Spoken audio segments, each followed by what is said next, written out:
Don't poke the bear. Not everybody's like this person in Flippin' Rhino Head. And thanks, Flippin', for sharing this. Not everybody's as honest. If they know it wasn't delivered, they know how eBay works, they can say I didn't get the card.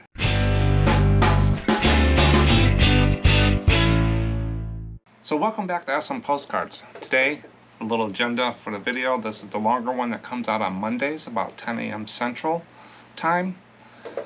And I usually put the agenda here, and how these videos work, there's usually 4 parts. Instead of doing 4 separate videos and stuff like that, I just do one long video every week.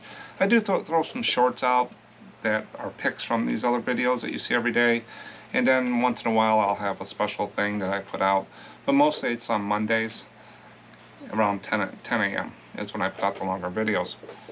We have over 200 videos now, more than that, out on the channel, different types and different things about postcard reselling. So check out the channel, subscribe. I do a lot in the community tab to communicate with everybody, and quizzes, what's coming up and stuff like that, or new stuff out there.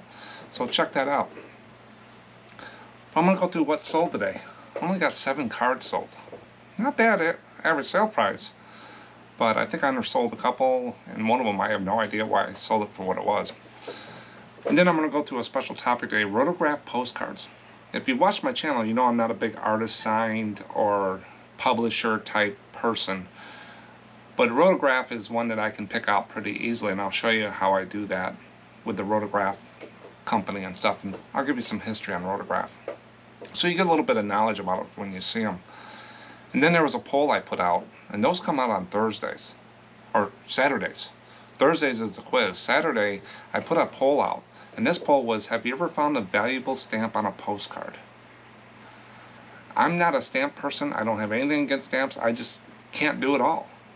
There's a lot of people that do stamps and postcards, and they're good at it, and they've been doing it all their life.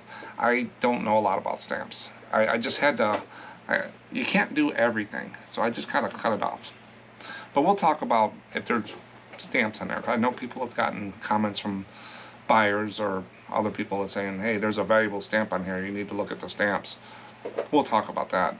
And then at the end of every video, I go out and I pick out a random few, 4, 5, 3 viewer comments from either YouTube, eBay, emails. That'll spur discussion. It's a little bit more ad-lib, not as scripted as some of this other stuff. And I just respond. I probably, most of the time I've already replied to the commenter and stuff like that, but it brings up discussions that people have, a lot of questions and stuff. And remember, I just like to show you what I do. I'm marginally successful. I'm part-time. I got over 50,000 postcards listed, so I've seen a lot of postcards. And we have the little Ko-Fi store for resellers to get sleeves at a cheaper price and stuff like that. That's what I do. I was full-time reselling. I had a full-time job, then I retired. And then I was doing a lot of reselling, then I decided to pull back and basically got to a point, it took about a year to get everything back down where it's manageable, and I'm consider myself part-time. And I do YouTube, which is interesting to me. Let's go ahead and get started on these what sold. Again, I only sold 7 cards. But reselling is inconsistent sales. People need to understand that right away.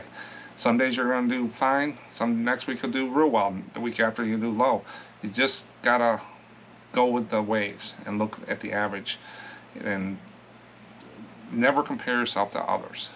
Don't worry about what other people are doing. You want to take a look sometimes at their store and see how they got things set up for something new, but you never know the whole story. And maybe they got friends, or maybe they got a good reputation. Maybe they've been doing it for 20 years. Or they just got into some good cards. But it's interesting to see once in a while, but don't compare yourself to them. You're at a point in your reselling adventure. Do it, enjoy it, and there's always someone out there better. But the first card I sold was whale watching, and this was, where was this at? Not for sure. Boston, I think. But it's whale watching, multi-view. When they have stuff on here like this, it's called multi-view, and also a banner. That's whale watching, multi-view. It was posted. It's a chrome card, posted in 1984, it looks like. There's some whales on there. There's some people. I got $4.75 for that one. Next one, I did a video on this because I don't do a lot of multiple things like this. But what this one was, is I was at an auction, or it was an online auction for my local auction. He does online or local once in a while. And these were postcards that someone collected from an estate. And it was the postcard. This one was a business card and a matchbook cover. So this guy collected like matchbook covers, anything that do match it up. So I got a bunch of those, and I had to figure out how to put both of them in the same picture. And I used the tools what I got. Some people told me an easier way to do it and stuff like that. I just wanted to show you how I was thinking and what I had. I'm sure there's 1,000 different ways to do this, but a lot of people ask me to show you when I do stuff like that, and I did. And I hope it helped. I just used the tools I had, and it didn't take too long for me to get these up. But this is the Tivoli restaurant, Chicago Heights. It's a continental card, and it's got the scalloped edge along the side. That usually doesn't get much more money, but that's the postcard. And then it had a business card, nothing on the back, it's plain. So I had that in there, and then it was an empty matchbook cover of the Tivoli restaurant. So they got those 3 items, and I probably had 3-4 dozen of these, maybe 60 of them, and I put them up for like $7.75 because of the uniqueness of having everything. And I pretty well sold half a dozen or so of these so far, if I remember right. But I got $6.97 for that. I think I might have 30 cents in these, if that, from the auction with all the fees and stuff. So that wasn't too bad, $6.97. Then I got the amphitheater, Wells College, Aurora, New York. Just, I'm not for sure what year it is. That's the amphitheater, Wells College. It's posted, and I can't tell when it was posted. But that's what it was. I got $4.75 for that. Now this card, I'm not for sure. I sold this card for $11.29. Now I call these romance cards when I put them, post them, and a lot of times I won't list them. They're tinted, divided back. Just 2 guys or 2 girls kissing a guy, and he says, "For he was a jolly good fellow." Why did I bring this up? The price up on that. These are usually $4 to $8 cards for me, and I sold this one for $11.29. And this was listed for a while in my boxes. So I don't know. Nowadays I probably wouldn't have listed that card for that, but I did. It sat for a while, and I sold it $11.29. Next one is the Gorge, the Royal Gorge in Canada, Colorado, Arkansas. You've probably seen some of these. I don't list too many of these anymore. It's got some train tracks and stuff. And there's a Royal Gorge Bridge or something like that. $4.75. I don't sell a lot of those. Then these are ones I think I undersold. I think, if I remember right, these were listed in June 2023, so it's been basically a year ago that I listed these. I think I got a bunch of these in a lot, and they're called, I call them cyanotype. Maybe it's cyanotype. I'm not good with naming or saying certain names, guys, so I apologize up front. But these are the cyanotype, and they're like blueprint is what I think of them at. I sold both of these. If you look, I'm not much going on. Lady there, front yard. The backs are basically the same there. This one looks on there. So with the blue, when you see them blue like this, they're called cyanotype. And here's a little definition I found for cyanotype. I'm not an expert or a collector of cyanotypes. I do list them when I see them, but I usually list them a little bit more. I sold both of these cards for $12.64. I don't know why I didn't list it up. I probably undersold them because cyanotypes can move, but these things have been in the store for like a year. But cyanotype photography is a cameraless technique that involves laying an object on paper coated with a solution of iron salts before exposing it to UV light and washing with water to create stunning white and Peruvian blue images. So think of blueprints. So it's a cameraless thing. Maybe I'll do a video on cyanotype. I'd like to learn a little bit more about it, but they're easy to pick out. You can see them right away. If you get them for a good price, I'd pick them up. There are collectors out there for these, but $12.64. I think I maybe could have got a little bit more, but I'm happy with what I got. So for today, I had 7 cards sold. Some days I sell 20, some days I sell 1, some 7. It's just the way it works. You're not doing anything wrong if you have a couple days that are down. You don't need to go in and take right and left turns and react and stuff. If you're having 3 months of problems, yeah, you might want to take a look at what you're doing. But 7 cards, $47.07. If you take $47.07 divided by 7, you get $6.72 as the average sale price. So even though I sold fewer cards, my average sale price was up $6.72. My goal for 2024 is I want to sell 16 cards a day. I'm 9 down today. I didn't quite make it. The other day I did 22 or something, so I'm up a little bit there. So I look at it at the end of the month, the 3 months, 6 months, 9 months, a year. I don't do the swings every day and stuff like that. I want to do $80 a day. I'm about $34, $33 down. But the other day I did like over $100. It's a wash. So at the end of the month, it always comes out at the end of the month, no matter what. And then my ASP is still moving up, and I am still being very picky about what I buy. I'm not spending a lot of money on buying this year because I want to run this stock down and stuff like that. But that's what's sold. Check out those cyanotypes. If anybody knows more about those, put it in the comments. I would love to learn a little bit more, and I'm sure everybody else would, because we see them out there. And I think I got a few dozen or so in the boxes. But it's what's sold.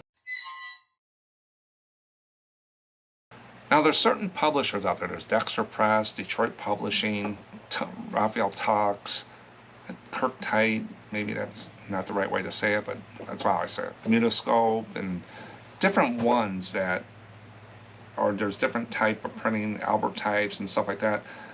Those collectors of those know what they're looking for. You know, the Colo types and stuff like that. If they're a collector of those, they pretty well know what they're looking for, because they're in tune. They niche down to that. They're experts in it, or they know a lot about it. I don't target a lot of those people with the cards I have.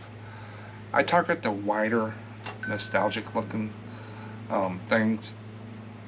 People looking for Chrome cards, because I do divide it back to Chrome. But there are some people that specialize in those types of things and put them in their store. One of the cards I found that I can pick out pretty quickly with what's on the back. Sometimes I can kind of see it on the front, because the contrast and sharpness is pretty good. The pictures. It's Rotograph. And I'm going to show you how to look for those, how I look for them, and when I see them, and what I do with them. But I'm going to give you some history on the Rotograph company, just so you have a little knowledge when you see them. It's not a black hole or a rabbit hole for you. But while I do that, I'm going to show you some postcards of Rotograph postcards. Now, when you look at these, take a look at I call them premium postcards almost, because they just look so good. They're like Detroit Publishing on some things. They look really good. So here we go. Rotograph postcards have a fascinating history that dates back to the early 20th century and the early 1900s. A company called Rotograph Company, located in New York, became known for producing innovative and colorful postcards. These postcards featured real photographs, capturing moments from everyday life and special occasions. Kids and adults alike were excited to send and receive these unique postcards, showcasing images of cities, landscapes, and even playful scenes. The dates the company produced postcards I found were 1904 to 1911. It can probably go a little bit more, but those are the dates that are kind of different ones I saw was 1904 and 1911. Which can help you date the postcards as well. Now, 1904 and 1911 is right kind of like in the middle of the golden age of postcards. That's when it really took off. Divided backs, and they said billions of postcards were mailed during that time. I've seen different figures about that, but the golden age of postcards, 1908, 1912, I think is a date that I usually use, but in their popularity. The popularity of Rotograph postcards grew rapidly, and they became a popular way for people to share their experience with friends and family. The company's success was fueled by their commitment to high-quality printing and creative designs. Rotograph postcards became a cherished part of communication during a time when sending a quick snapshot through the mail was a novel and delightful experience. Kind of like texting and different images today on the phones. Over time, Rotograph postcards evolved with changing trends and technologies. While they may not be as widely used today, these historical postcards remain a charming reminder of a bygone era, capturing the essence of life in the early 1900s and providing a glimpse into the world of postcard communication during that time. I got 2 facts about Rotograph. One is the printing technique. Rotograph postcards were known for their high quality and colotype printing technique. Colotype is a photomechanical printing process that allows for fine details and a wide range of tones. This method contributed to the vivid and intricate images featured on Rotograph postcards, making them highly sought after by collectors, and they are today too. Now this one I'm not for sure. I couldn't find much on this, and I'm wondering if any of the viewers know about this. But I left it in here even though I couldn't verify this one fact that I found. I looked at some postcards too. I just couldn't find anything. Does anybody know about this? Hidden messages and images. I always love a treasure hunt. Some Rotograph postcards were known for incorporating subtle hidden messages or symbols within the images. So let me read that again. Some Rotograph postcards were known for incorporating subtle hidden messages or symbols in the images. These cryptic elements added to an element of mystery and intrigue to those who closely examined the postcards. It became a sort of secret language among enthusiasts who enjoyed decoding the message and hidden meanings. I didn't find a lot about this. I put it in different ways. I searched the web and stuff. I looked in some of my books. This is new to me on there about the hidden messages. I like this type of stuff when I hear that stuff. I can find it. But does anybody know about the hidden message that could be in Rotograph? Put it in the comments, or if you got one, send it in to contact@SMPostcard.com, and if I can use it on a show and tell, I can show people what to look for. And just neat stuff.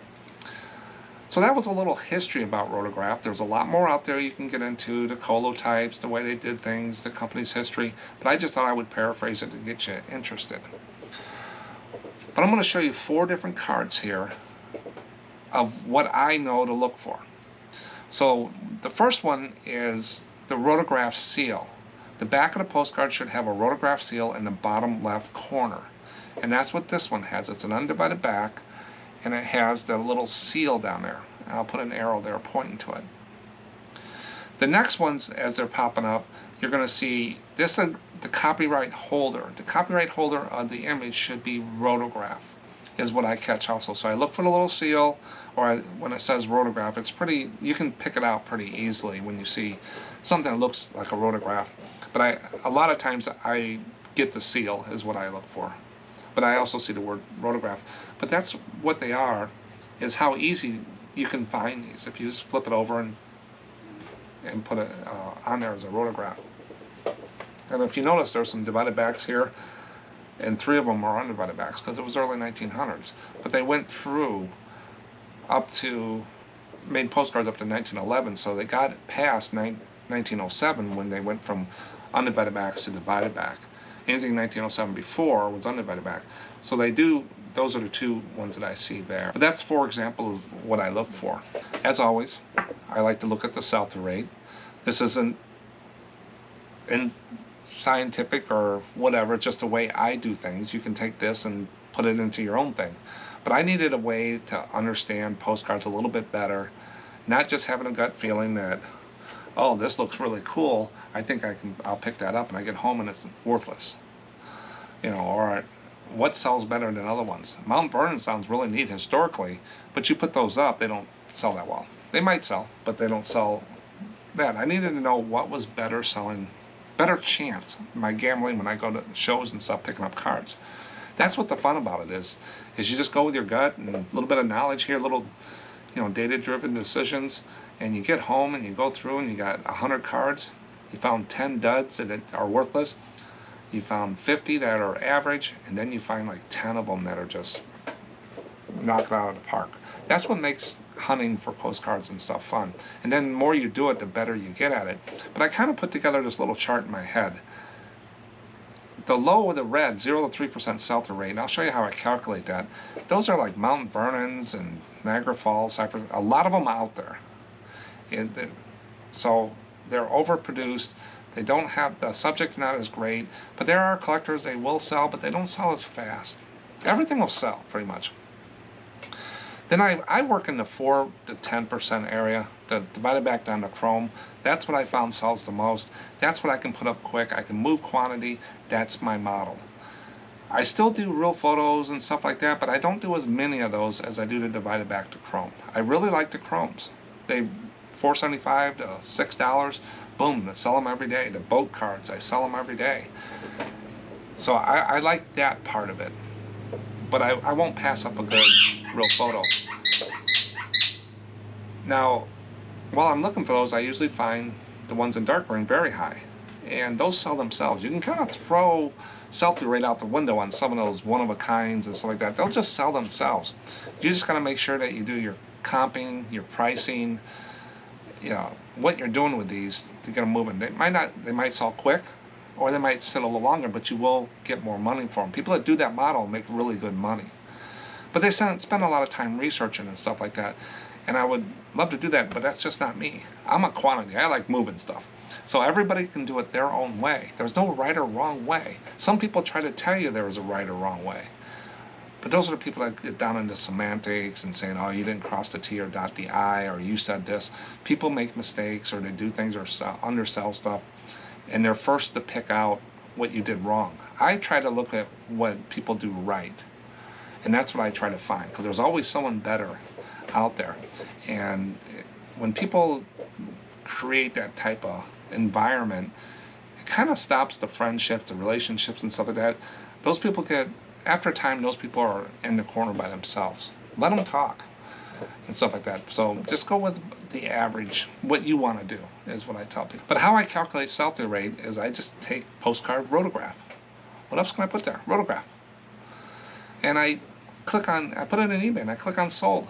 It hits completed. Some people are real semantic about completed and look at all of what's listed.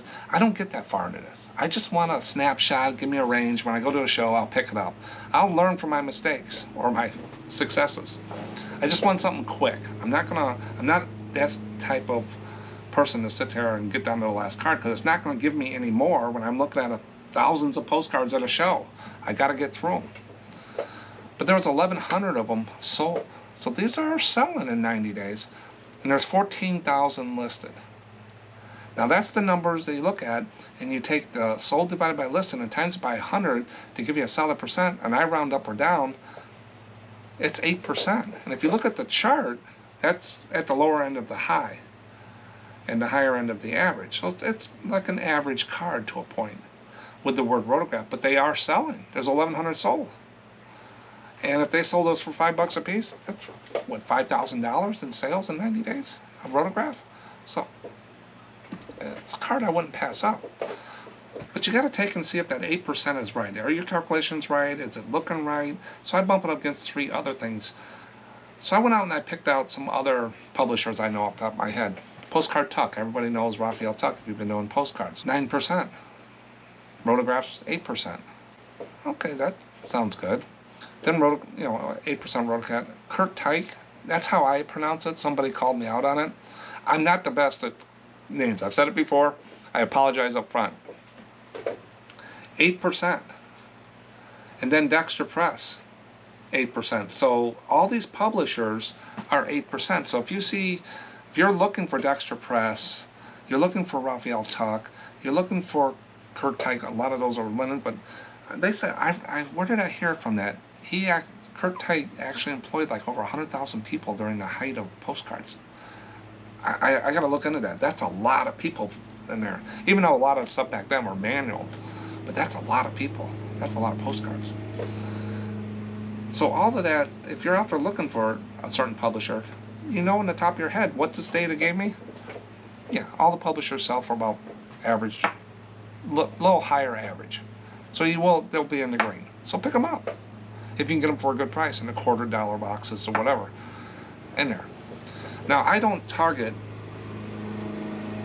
just Rotograph on there. I will put it in the title, or I'll put it in the item specifics, but I'm looking for not the 5% of the people that collect Rotograph. I'm looking for the 95% of the people looking at the image on the card. Rotograph is a nice to have. It's an add-on to me, but I don't list it just for Rotograph or Albertite or Colotype or Sinotype. That's an add-on to my listing. I still target the people that are looking at the subject of the card. I went out there and I found some extreme pricing. And this is the high watermark of the higher ones than the average ones we see every day. I try to get in there, I throw out the high ones, I throw out the 99-cent auction ones and stuff. And I try to find some that are interesting. They're at the high watermark, it's consistent. And I found 3. There was a lot of baseball stuff for Rotograph, like teams like this card here. 1904 New York Giants Rotograph Postcard.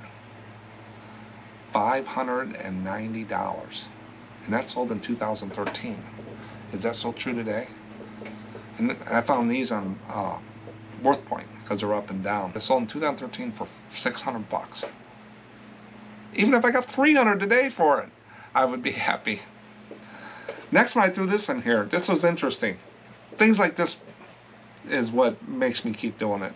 A 1904 to 1911, that's the time frame when they made Rotograph Postcards is what I found that I picked on. That's the dates I picked. Rotograph Postcard store display. Now I don't know if there's postcards on it or whatever, but it's a Rotograph Postcard, so does it have Rotograph on the display? How did they know? Those are the things that intrigue me. Will I ever see one? Probably not. But I could. Back in 2015, they sold it for $450. So if there's a collector out there that is adamant about Rotograph and they can get their hands on a display to put their cards in, that's a man cave icon. Those are the things that I like to look at. So I keep in the back of my mind. Well, I probably forget, but if I see a display and I see it says Rotograph, would I spend hundreds on it? No, I would still try to get it for a good price because I don't know how long this sat, but $450 for a display. Then here's one, Pass Christian MS Railroad Train Depot Station. Christian, Mississippi, kind of a cryptic title. Circa 1905, it falls in the 1904 to 1911 when they made postcards. $106 sold in 2017. So your higher ones, I found in the back dates. I didn't find a lot in eBay and stuff, but I thought these were interesting. But if you look at that train, let me bring it up again. Look at the crispness of the sharpness of the picture and stuff like that, and you can see the telephone poles, the trees, the clouds. They're just well done. Rotograph does a really good job.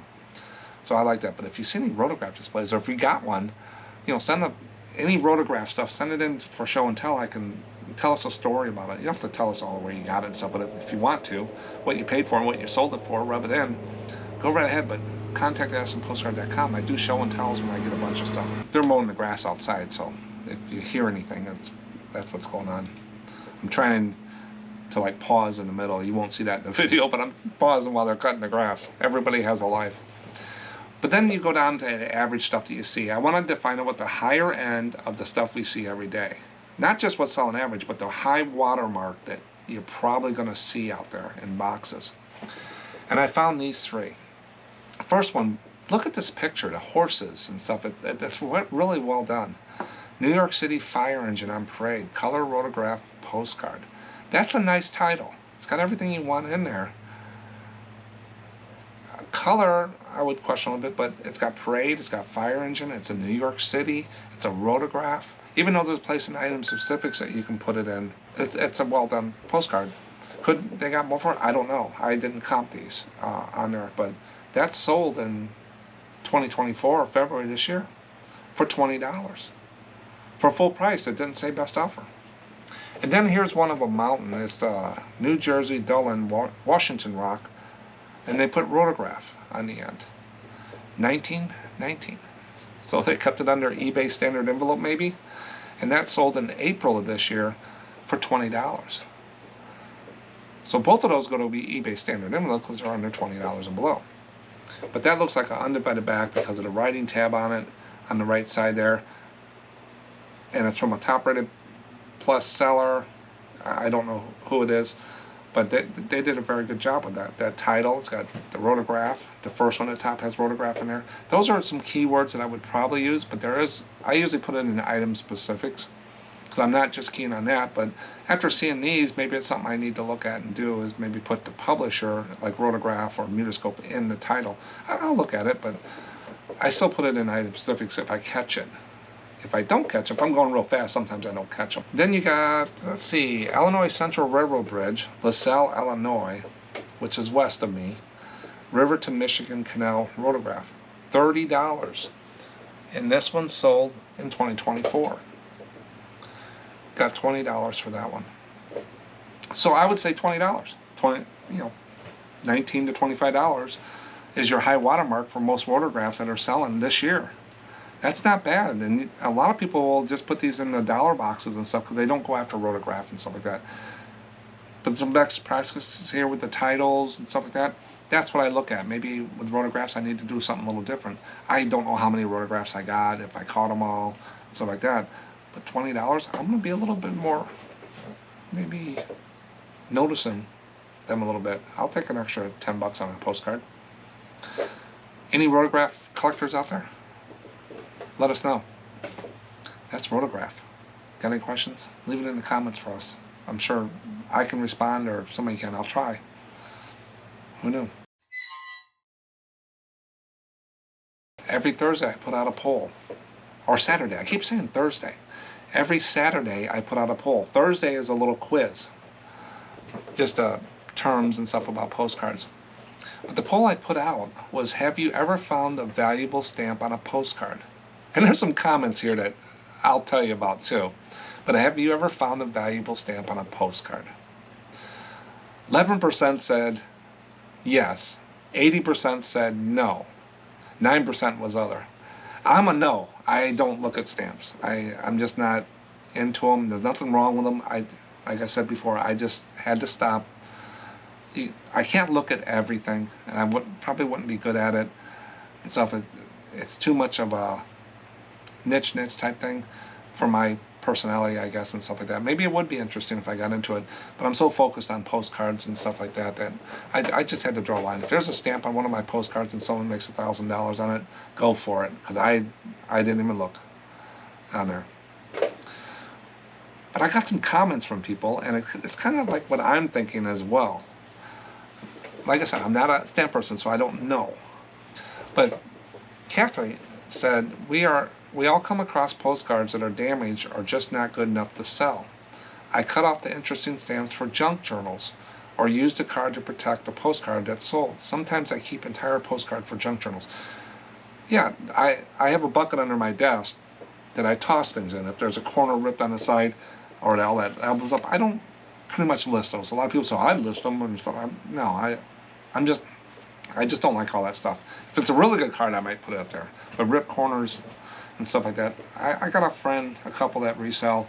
I just put in there, they buy stuff from the Ko-Fi store. I stuff their box with a lot of stuff because they do sell stuff for junk journals and stuff. I don't do that, but I'm willing to send it to them, to do that. But junk journals and scrapbooking, people do that, and things do sell. They buy marbles and stuff. I don't know all about it, but for crafters and stuff like that. But I just move it out. I'm not into that boxing the stuff up and photos. I just give it to somebody else. I've already got my money out of the box, and I just toss them under my desk, and when they buy something, I just fill up their box with all that stuff. Thanks, Kathy. And then Illicit Hero, I had a person contact me once to tell me a stamp on the back of a postcard I had listed for $4.99 was worth over $30. I replied, suggesting he buy the card. Never heard from him again. How many times have you gotten this message?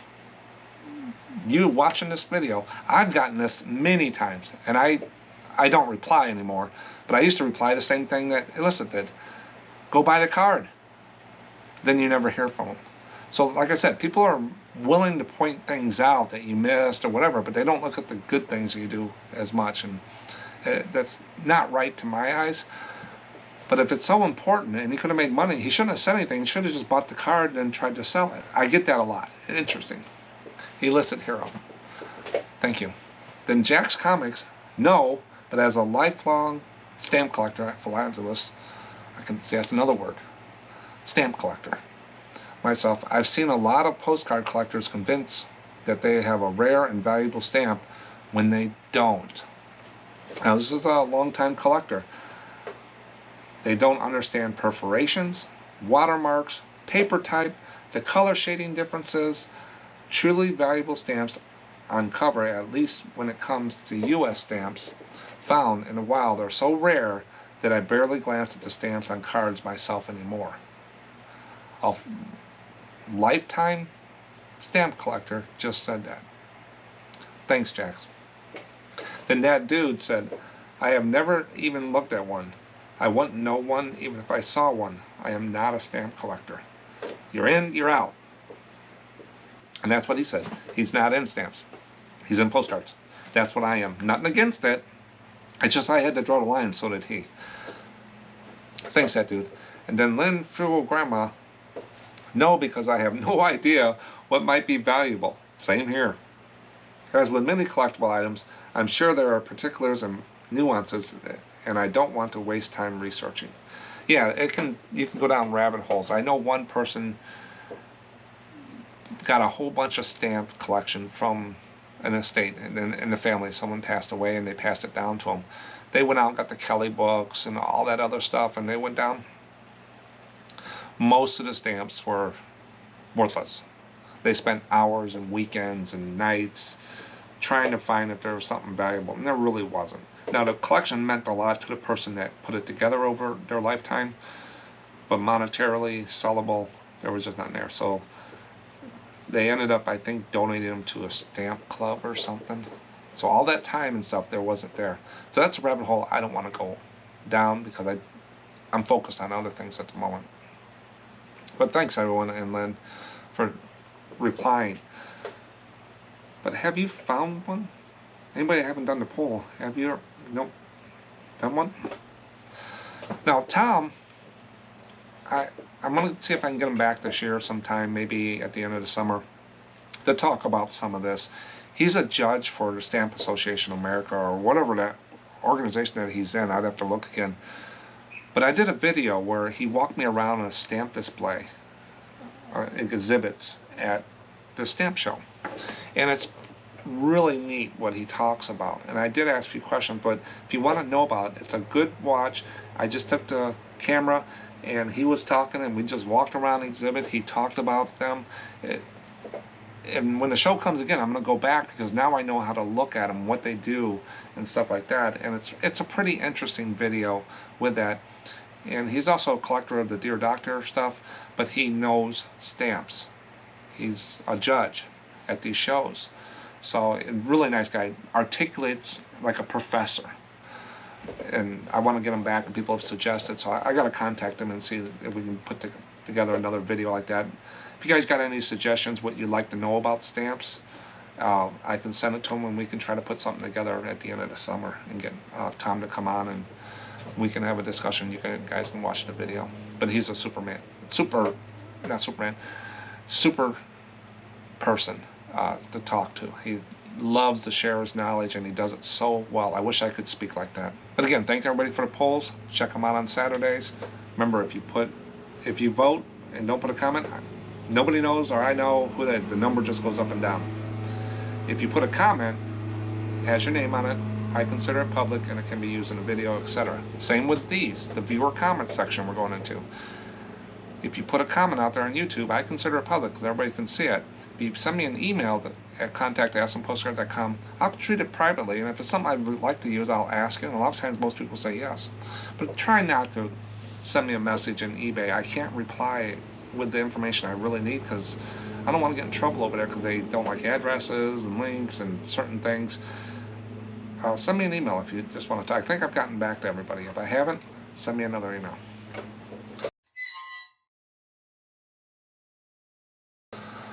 But I got 4 viewer comments to go over today. They're really quick ones, but I thought they were important. The first one is from Bargain Resell Sean. What duplex scanner do you recommend?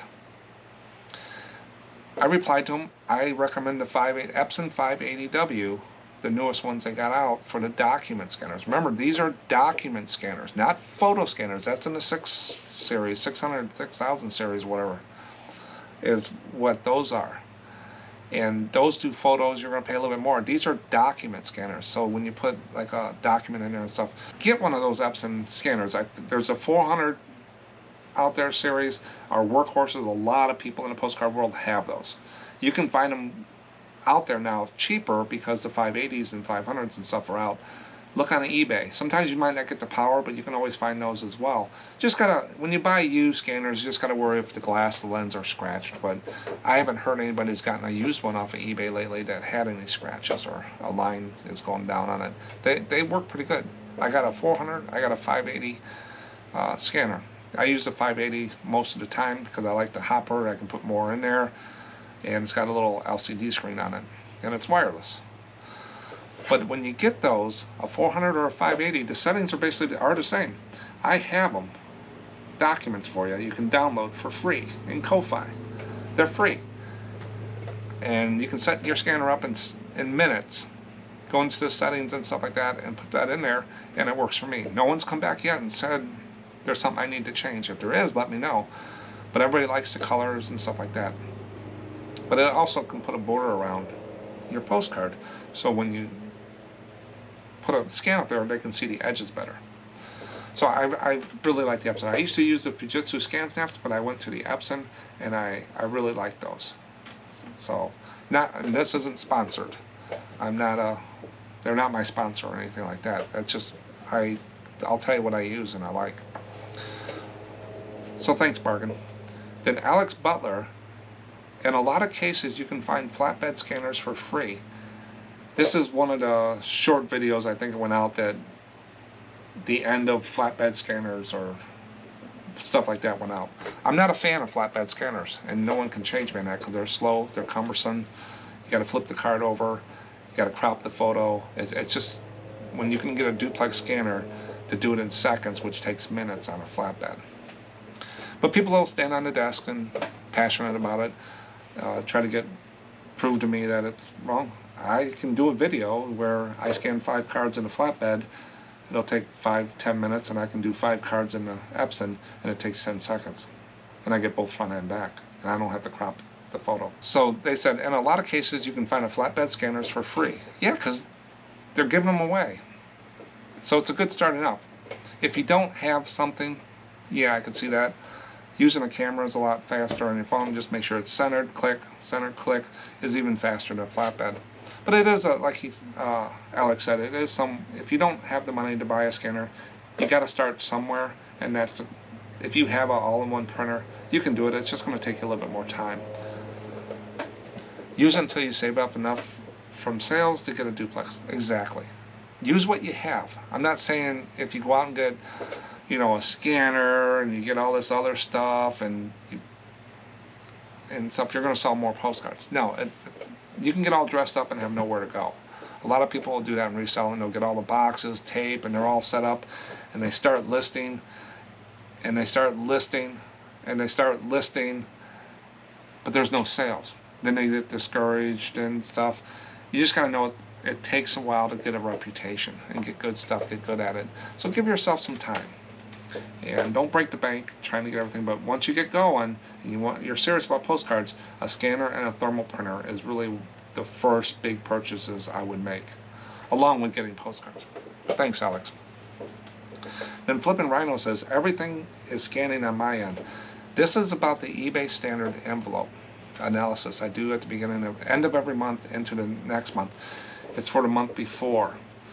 I look at the scans out of 100 random paid and shipped item postcards that I shipped out of my store, just random. I pick 100 of them, and I look for 4 scans. I look for the origin, destination, out for deliver, and delivered. Then I look at how long it took the post office.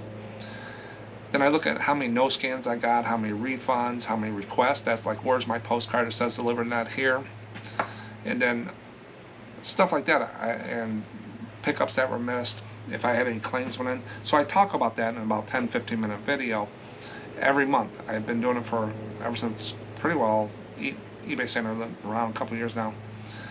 But this is where this is coming from. So if you want to check that out, here's the thumbnails look like this. It's orange and it has the thing there. But here's a sample of last month's, or whatever month I grab here. But this is the sheet that I use every month, and then I do a year to date with those numbers, and I track it for the year so we can kind of see a trend. Then I do the post office stuff. It's kind of interesting. It goes pretty quick. People like it, and I've learned some stuff from it. I'm sure other people have as well. So if you're having a problem with eBay standard envelope and you don't know if it's the norm, look at that video.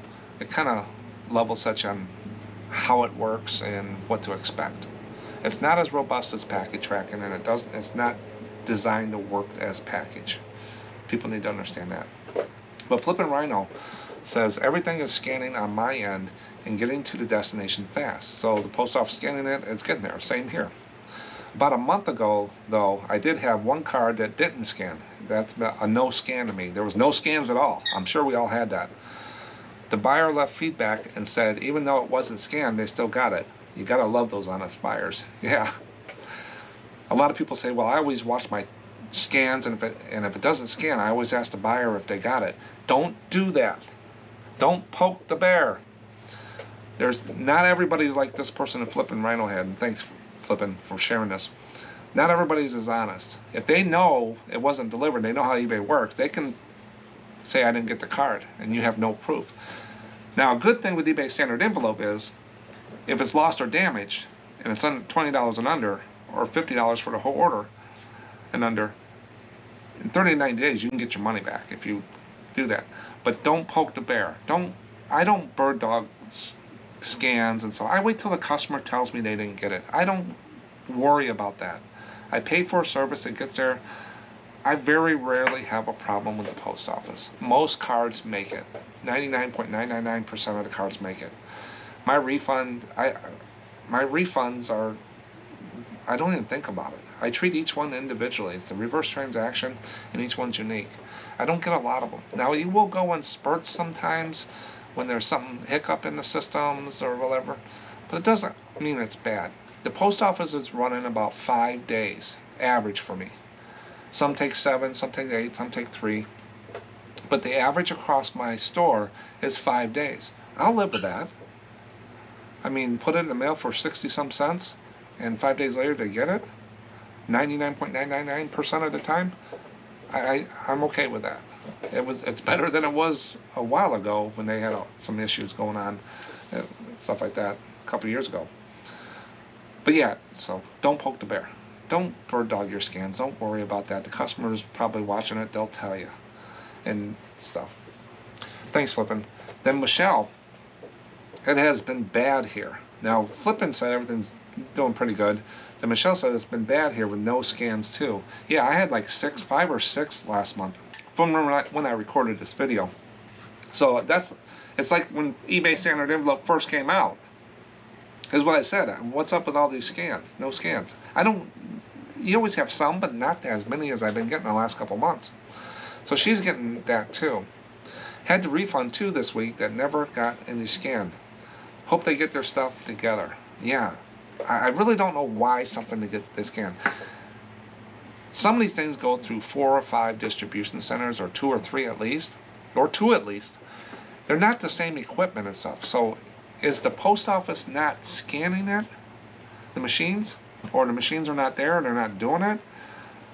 Or is the information being sent and eBay gets it and not parsing it out correctly and putting it in their system? Or the post office sends it but it goes nowhere and eBay never gets it? So there's a lot of places you can point your fingers at. I think it's on both sides, the post office and eBay not parsing the information. Over time is what I've seen. Can we fix that? No. Can we call someone and get it fixed? Probably not. It's not as robust as package tracking. It's just a service on there. Yeah, Etsy uses it. LetterTrack uses it. I think Macari's doing it now. It's not something eBay thought of. So you just got to understand it and look for the trends and watch those videos. It helps level set you every month on what's happening to me. And like Michelle said, she's having the same thing, so now me and her are both in the same ballpark. So she understands I'm having it too. Flippin' Rhino had one, and it still made it, so they had a no scan. So no scans are kind of a thing at the moment on there. That's what these videos are for, is just level set you. Everybody's going to have a unique experience with just different things, but that's what it does. Rotograph Postcards. Check them out.